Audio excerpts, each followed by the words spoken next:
Hi, you're listening to Everyday Superpower, a place where you're going to be able to take some time to understand the benefits of being able to read body language and understand nonverbal communication.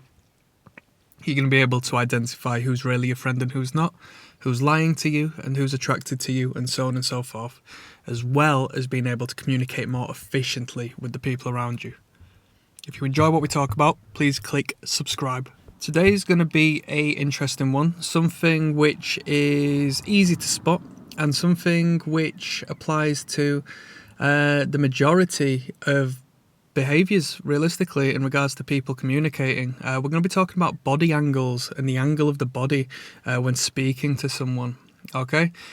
We're going to be talking about the turning of the body, turning the body away, and what we consider ventral distancing, okay? So the ventral side of an animal is the underside, okay? So what we used to do was we used to walk on all fours, historically, and then we started to walk upright as a result of evolution.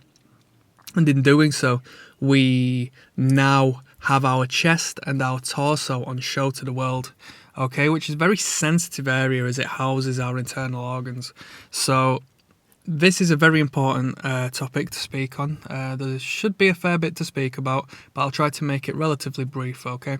So we'll talk about the turning away in conversation, when somebody turns their body away from you, all right? So this will be applicable in any sort of communication with another human being.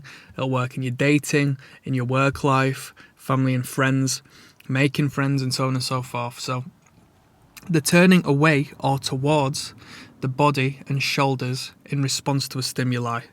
That is what we're going to be talking about. So the shoulders are also included, okay?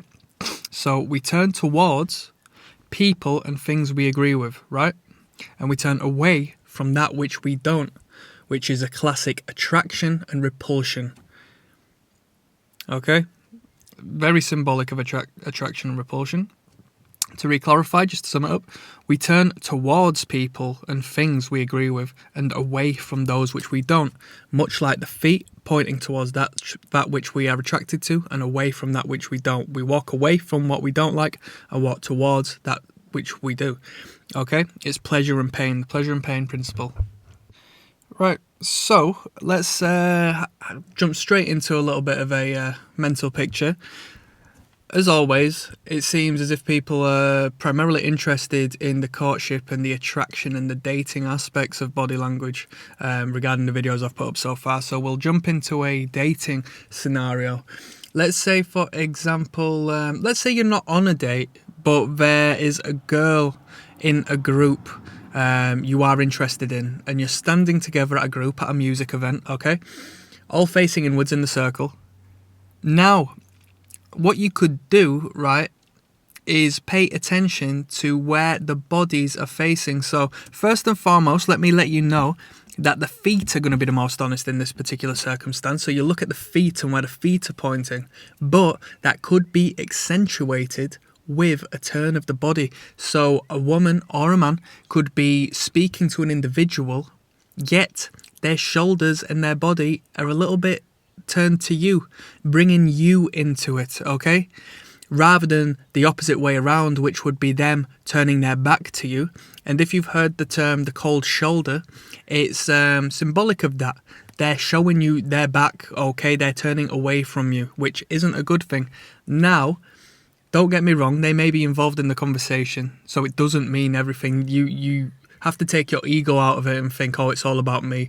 I'm sure they're aware I'm here, because that might not be the case. They may be lost in conversation and not give a second thought to you. But if you can identify that their body is sort of earing towards you, you'll be able to, pay attention to more clues, let's say, in the future, because it may be symbolic of them having a bit of time for you, all right? So let's talk about negotiation, all right? So this is outside of a dating context. So if you are selling a product to someone, and as you're talking to them, telling them the information of the product, they start earing away from you, their body starts turning away from you, very slowly shutting you out, you could consider that the closing of a door, okay? So it's up to you to bring that body back around in attraction. You need to change what you're offering. You need to work on the dialogue, all right? Because that body, they verbally may be saying, oh yeah, this sounds great, I'm going to definitely buy. But their body is going to tell you what they really think. The non-verbal communication is ever so much more honest than the verbal, all right? This is why I'm trying to teach this information. Nobody else will do that, or at least a very limited amount of people will. Why? Because it's incredibly powerful information, okay? So, we've spoken about body blocking. What's body blocking? It's the covering of the stomach and the chest in the face of a potential threat. When we are comfortable and relaxed, we don't need to block this area up as we feel safe, okay? But if you trigger a fear response in someone or make them feel awkward or anxious in a negative way, they're going to cover up their body and their internal organs and their neck and their wrists and all sorts of sensitive areas in the face of that potential threat. It's a survival mechanism. You need to get it in your mind that the majority of these behaviours are just straight down to the fact we are animals. They're very animalistic behaviours, and yeah, we do have a conscious and we are free thinking, but we still are stuck in patterns and wired to behave in a particular way to certain circumstances, all right, to stay alive and procreate and continue on as animals do, all right? So open body language, right? When somebody is there towards you, open, chest and torso displayed, nice and open. We like open body language. Open body language is receptive and it's friendly, okay? When they're turned away, when you can't see their torso, when they've given you the shoulder, that's closed body language, all right? We don't like closed body language. We try to sort that out, right?